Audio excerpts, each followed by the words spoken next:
Giverny est une ville dédiée à Monet. Claude Monet, le peintre impressionniste français, a vécu à Giverny les 43 dernières années de sa vie. La maison de Monet peut être visitée et l'intérieur est décoré d'une collection d'imprimés japonais. C'est la ville de Giverny qui a inspiré Monet à peindre les fameuses images des jardins de nénuphars.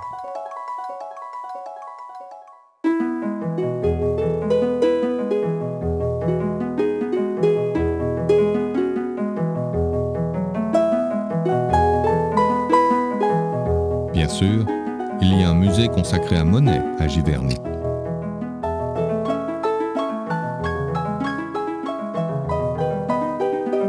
La terrasse de Sainte-Adresse est une autre peinture très connue de Monet.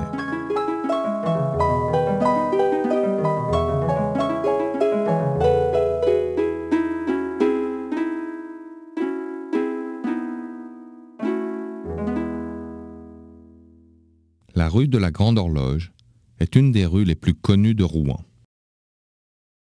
La Grande Horloge était sur le beffroi gothique jusqu'à ce qu'elle fût descendue suite à une demande populaire en 1529 pour que les personnes puissent mieux la voir.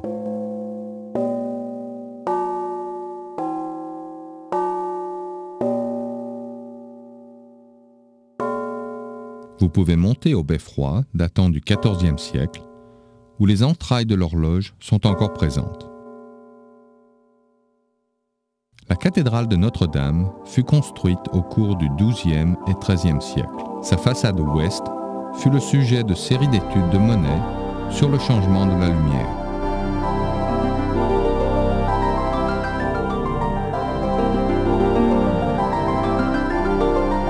L'ambulatoire et la crypte abritent des tombes royales comme le mari de Diane de Poitiers et le cœur même de Richard Cœur de Lion.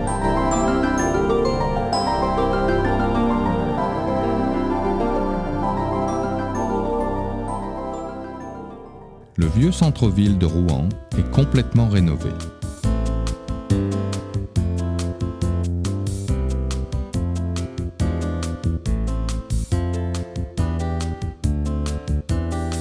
En fait, Rouen dépense une plus grande part de son budget pour les monuments qu'aucune autre ville française de province. Ceci fait de Rouen une des villes médiévales les mieux préservées en France.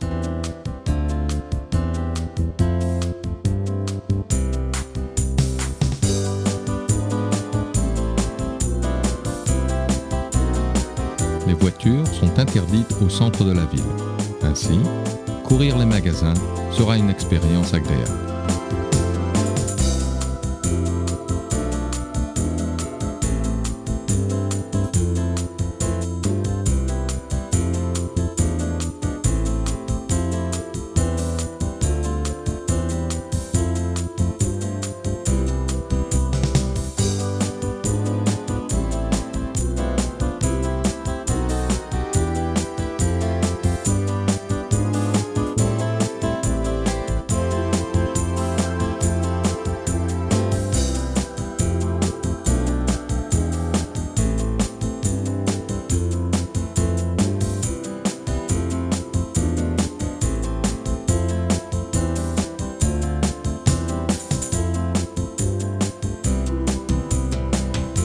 À Rouen, vous pouvez également trouver la tour où Jeanne d'Arc a été retenue captive par les Anglais. On lui donna un faux procès, et puis elle fut brûlée vive publiquement sur la place du marché de Rouen. Aujourd'hui, Jeanne d'Arc est vénérée comme une héroïne par les Français. Que vous soyez intéressé par effectuer des achats, par la peinture ou par Jeanne d'Arc, vous trouverez quelque chose qui retiendra votre intérêt dans la merveilleuse ville de Rouen.